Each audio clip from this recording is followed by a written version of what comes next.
What's up? What's up? Welcome to the third episode of the Fathers United podcast. I'm your host, Nate. The purpose of this podcast is, of course, a place where we sit down, talk about father issues. We discuss an article, dad of the week, a horror story, if I can find one, and just giving dads a place to come chill, man. Feel comfortable, listen to some subjects, talk about some comments, maybe make some friends in the comments, and just fucking be. Just feel appreciated because I see you guys. I'm a single dad, and by that I mean I'm a dad who's single. Not that I'm a single father, but my children both have mothers. It's just not enough appreciation. I don't feel there's enough appreciation out there. So today's episode is postpartum depression in fathers. It's not discussed at all. Kind of a subject that gets laughed at a lot, but it is for real. It is real. If you got kids and you don't think that it can happen to you, it might fucking happen to you. So you need to know and be ready, because I thought the same, and boom, it happened to me. So before we get into that, though, start with the dad of the week. Honestly, I'm not sure if this guy's a dad. I didn't really read the article. I just saw the title and picked it because it just sounded really badass. So I don't know what happened on here, but the title is North Carolina man saves his wife's life in a bobcat attack. So yeah, I picked it because literally that's what it said. It said a bobcat attack. And, you know, if he has a wife, they're probably going to have kids. So I figured, hey, maybe they have some kids. Honestly, who cares? This dude fights a bobcat, I assume. A North Carolina couple's home security video went viral after they were attacked by a rabid bobcat. I won't soon forget the look in the cat's eyes, Christy Wade told the New York Times. It had its sights on me. It had its sights set on me, and that's when I ran. She and her husband, Happy Wade, his name's Happy. I like Happy Gilmore. That's tight. She and her husband, Happy Wade, suffered bites and scratches. Happy Wade, who has a concealed carry permit for a pistol, shot and killed the animal. Oh, ho, ho! D. Happy wasn't playing. He wasn't like Happy Gilmore. He was like Happy from Sons of Anarchy. Oh, snap. The Pender County Sheriff's Office confirmed that a bobcat was killed on the 9th of April in Creekside Subdivision in Burgaw, and said testing at the North Carolina State Laboratory of the Public Health confirmed the animal was rabid. That makes sense. Bobcats don't usually attack people. The Wades were treated with antibiotics and a rabies vaccine. Footage of the incident has amassed more than 12 million views online. At the start of the video, Happy Wade is seen carrying a tray of brownies and greeting a jogger, while his wife holds their cat Faith in a carrier. Happy Wade says he needs to wash his car. As Christy Wade approaches the car, a growl can be heard. Then a rabid bobcat pounces. Oh my God, Wade screams, running between the couple's car as the bobcat sinks her teeth into her hand before crawling up her back and over her shoulder. God damn. Her husband rushes over and tears the animal away, shouting, "Oh my God, it's a bobcat." Happy Wade throws the bobcat across the yard and warns the jogger to stay back. Wade can be seen shouting expletives while chasing the beast, saying he will shoot it. The clip ends there. Bobcats are common around the U.S. and usually prey on rodents, rabbits, and reptiles. Ted Stankiewicz.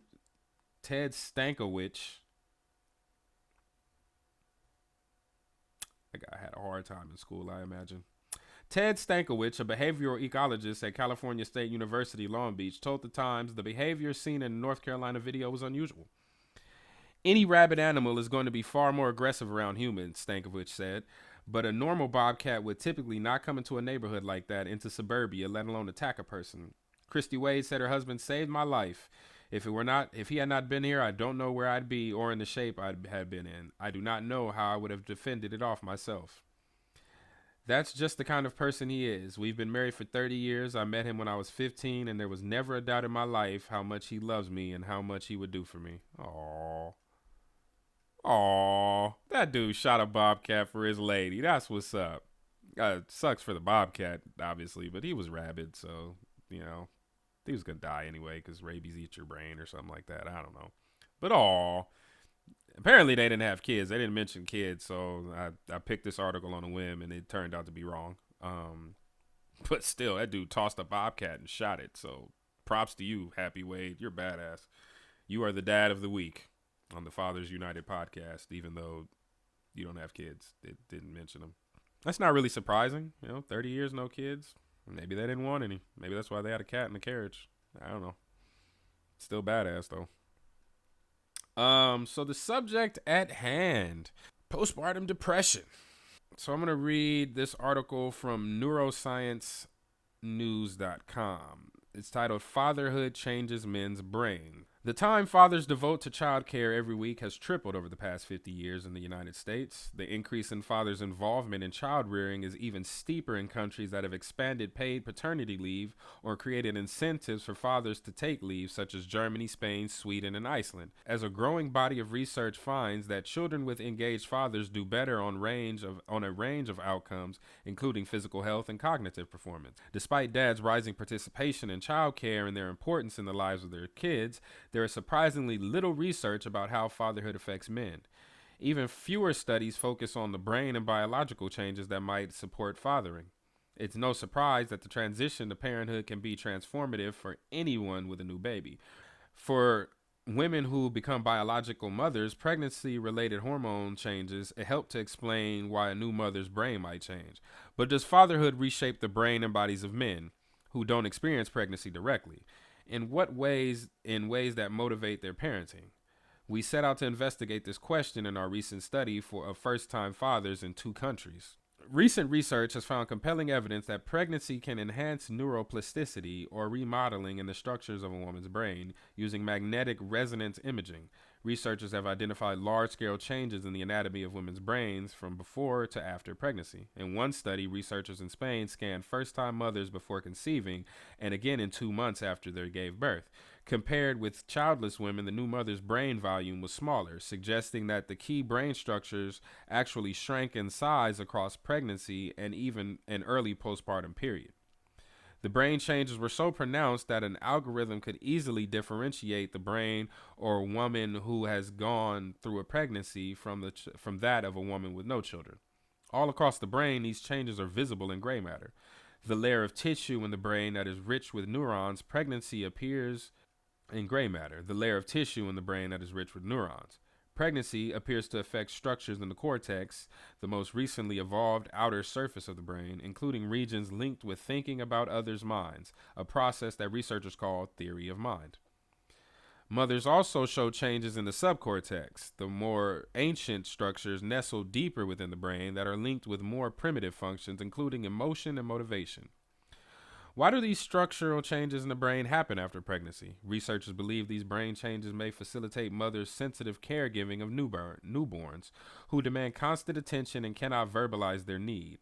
Indeed, when mothers see photos or videos of their own infants, it activates many of the same brain regions that change most across pregnancy.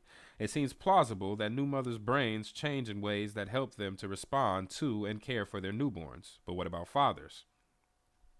They do not experience pregnancy directly, but may take care of the baby too. As with practicing any new skill, the experience of caring for an infant might leave a mark on the brain for new parents.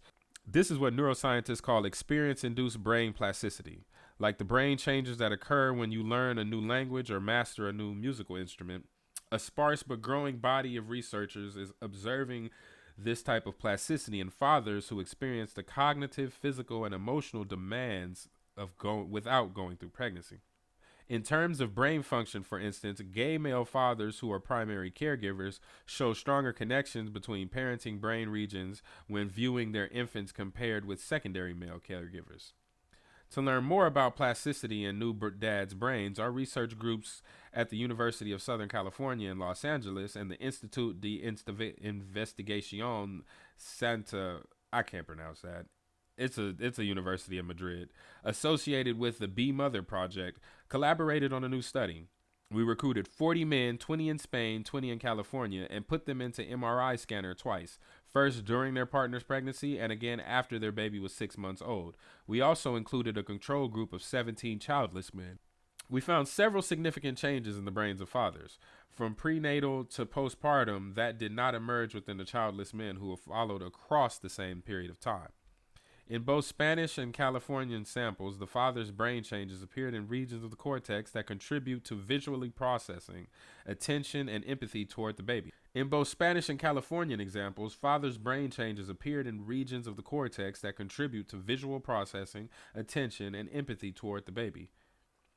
The degree of brain plasticity in fathers may be linked to how much they interact with the baby. Although fathers in many parts of the world are increasingly taking part in childcare, paternal involvement varies wildly across different men. This range of involvement may explain why we found more subtle brain changes in these fathers compared with those observed in first-time mothers. In fact, brain changes in fathers were almost half the magnitude of those changes observed in mothers. Social, cultural, and psychological factors that determine how much fathers engage with their children may in turn influence changes in the fathering brain.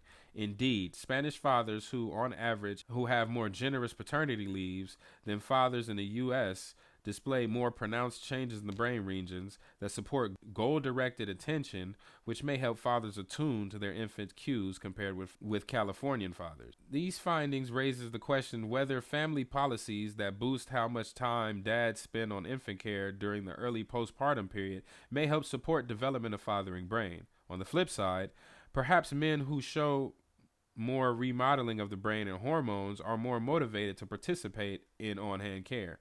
Much more research is needed to tease out these questions and to figure out how best to intervene with fathers who may be at risk of having trouble adjusting to the parenting role. Despite the importance of fathers and child development, funding agencies have not tended to prioritize research on men becoming dads, but this may start to change as more findings like these emerge. Future studies with more detailed measures of postpartum caregiving can reveal more about the parental brain plasticity in both men and women. Anybody that's a dad that really gives a crap about their kids know one thing for certain. The literal moment you hold that child, everything changes. When my daughter was born, I had already kind of started the mental process of changing from, running the streets and doing all that stupid gangbanging and all that shit. But what sealed the deal was when they handed me my daughter.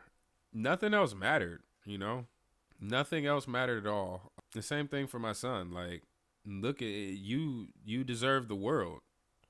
You deserve everything that I can possibly give to you.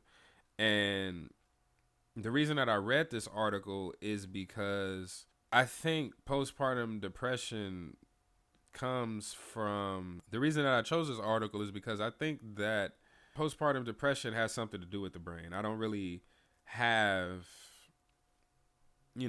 concrete evidence to support that, but having dealt with it myself, I had to sit down and I had to mentally just work that out, But before I get into that story, we'll get into this second article. This is titled, "What Kind of a Man Gets Depressed After Having a Baby? Fathers' Experiences of Mental Health During the Prenatal Period." Background. To date, information and support has been focused on mothers, with evidence that healthcare professionals overlook fathers' mental health and the father receives little or no support for themselves during the prenatal period. However, recently, fathers' mental health has become an area of interest. Methods. This study explored the support fathers receive for their own mental health during the prenatal period. A qualitative questionnaire was distributed on social media networks and completed by 29 fathers. Results.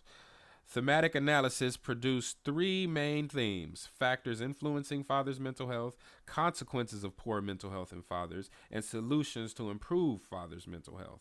Conclusions. The findings from this study highlighted important implications about fathers' mental health and the need to support them more effectively. Fathers' reluctance to seek support and limited support available need to be addressed. Fathers in this study perceive that prenatal health professionals view mothers as the priority. It is clear that health professionals need more training on how to recognize that fathers are also important and need support for their mental health. Background.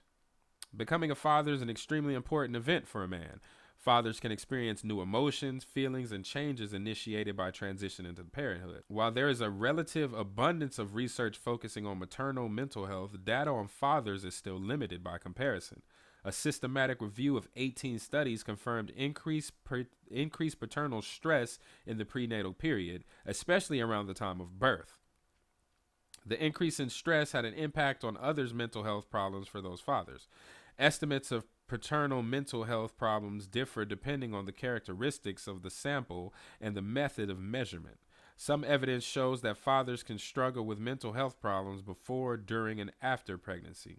A meta-analysis of 43 studies suggests 10.4% of new fathers experience depression compared to 4.8% from the general population. 4.8% of men from the general population.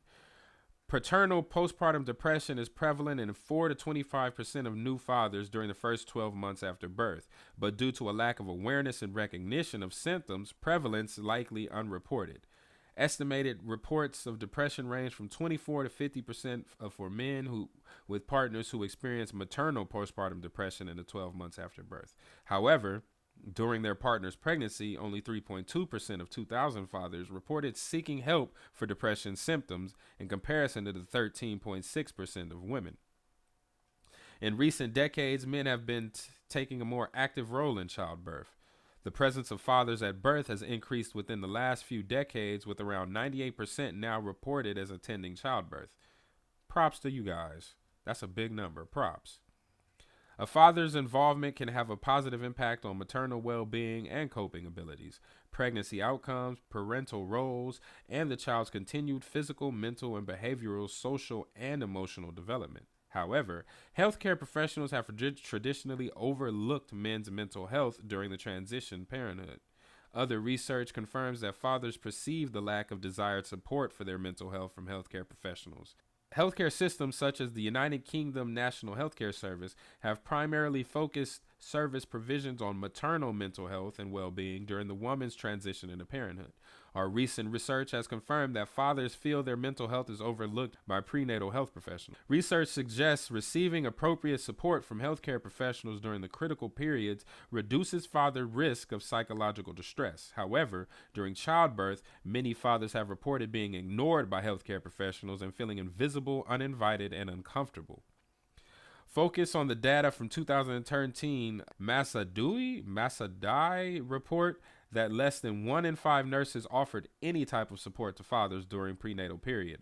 Fathers who had lost a baby felt that they were simply seen as there to support the mother rather than being treated as the father with their own needs. A recent review examined 46 studies focusing on fathers who had experienced the loss of their child in pregnancy or birth. Fathers in these studies consistently reported poor understanding and support following such loss. These fathers reinforce the notion that the impact of parenthood on fathers is largely overlooked. The reported lack of support and barriers to seeking support, combined with a sense of feeling excluded by healthcare professionals, have caused fathers to experience conflict between the expectations and realities of fatherhood during the prenatal period. Fathers expect to have the primary role during pregnancy and birth, but lack awareness and confidence regarding how to involve themselves. This is influenced by the lack of information and support fathers are provided with to help guide them through the transition into parenthood, leaving them with challenging realities. Where interventions are developed to fathers' mental health, it is not always clear how well fathers will engage in those services. Recent research from Australia identified several factors that help identify barriers that may prevent fathers from participating in the support programs. The authors concluded that more attention is needed to encourage motivation and make these services more acceptable. It is important to consider the impact of poor mental health on fathers in the prenatal period. Suicide rates are higher in men than women, possibly due to reduced support seeking. The most common cause of death in men aged under 50 is suicide. Wow. I didn't even know that.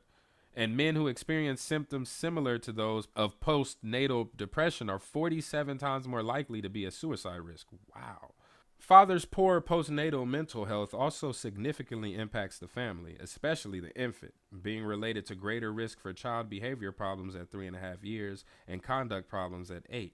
Research that focuses on the support fathers feel that they receive for their own mental health is therefore needed. Some regional UK charities that already support mothers also now have support groups for fathers, such as Bluebell Care in Bristol, UK. But this is rare. That's good, man. So this article is super, super long, so we're not going to read the whole thing.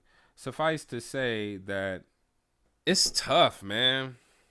And I understand it, because a lot of times we're men. We don't want to, we don't want to talk about our feelings or our emotions. After my second child was born, I had postpartum depression. It was bad. I didn't let it affect the way that I treated my child in any, in any way or anything like that. But the feeling of what am I going to do, just that weight, just weighing down on me was intense.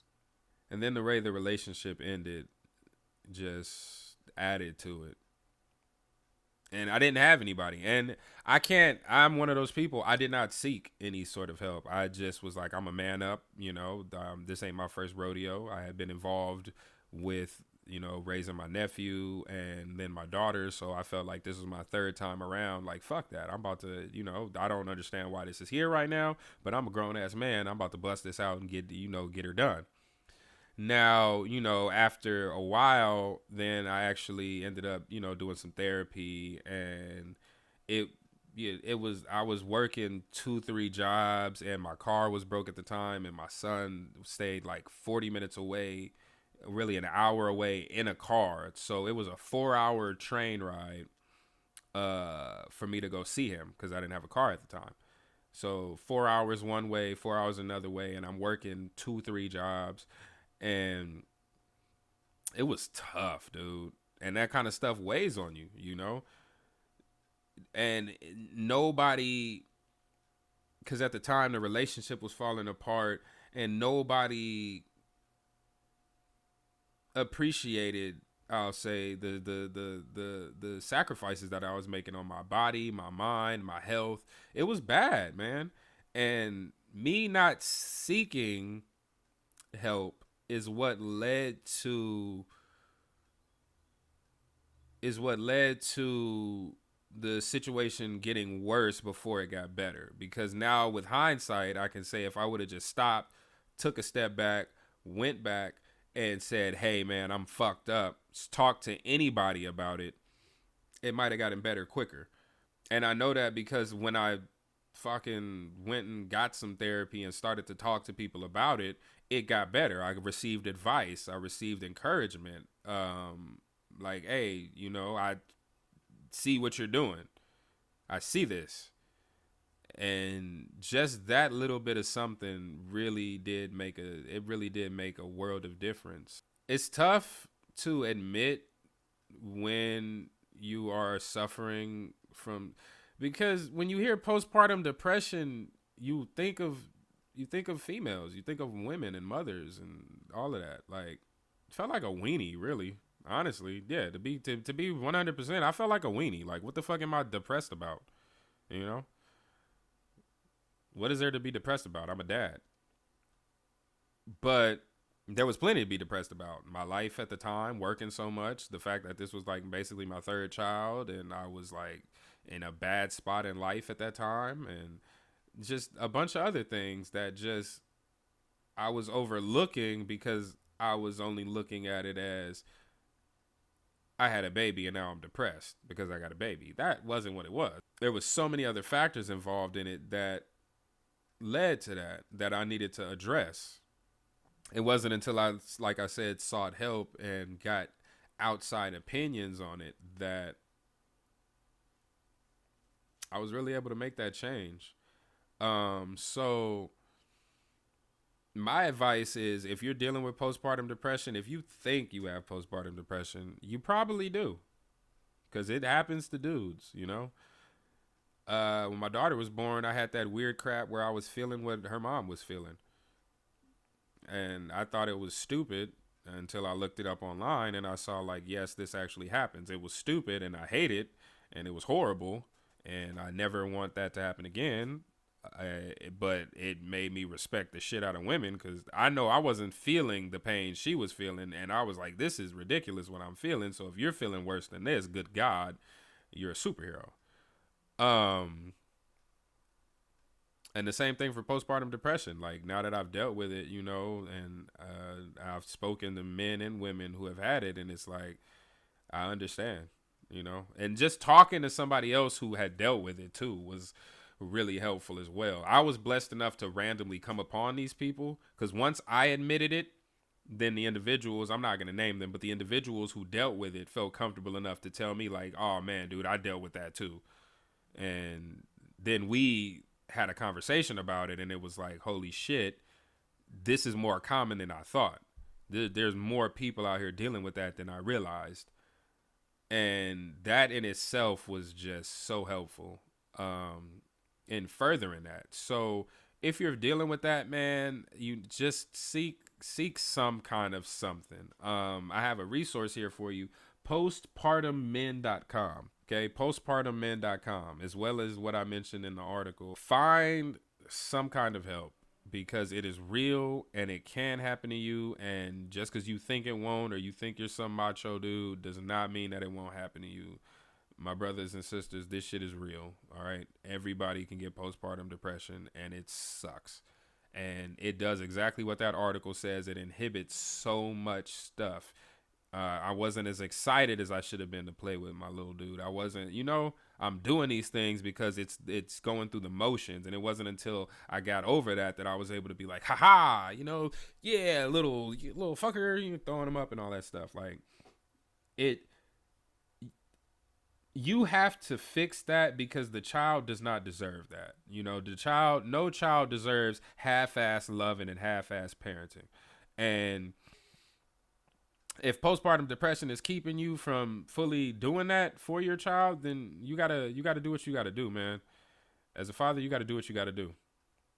Really, as a father, as a parent, you gotta do what you gotta do. But especially because this is for the men, you gotta do what you gotta do to make sure that this child is loved and raised in the best possible environment. And being raised by somebody who's constantly solo fighting postpartum depression is not good at all.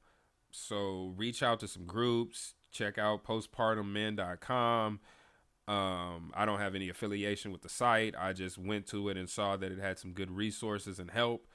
And so I'm shouting them out because I don't fucking care about money and stuff. Like I'm trying to help you guys. Cause I've been there. I'm a father and it happened to me. So I thought I was strong. I thought I was mentally strong. Like before my kids were born, I hit the library. I was reading books. I was doing all that stuff. I go to the gym, all that man shit, and it didn't matter. Cause the mind works the way it works. And I've learned a lesson afterward now, and I'm able to sit here and share it with you guys, but it was hard, man. So there's no horror story for this week either because I felt like postpartum depression was already sad enough. Like, subscribe, follow on social media, Nate_that's_it. Still haven't started the Fathers United social media outside of YouTube, but when I do, I will let you guys know. And the next episode subject will be how fatherhood changes men. So kind of similar to the first article here, but just a more in-depth breakdown of how it changes men and, what changes you can expect and what changes you might be dealing with and how to deal with them. Thanks for watching.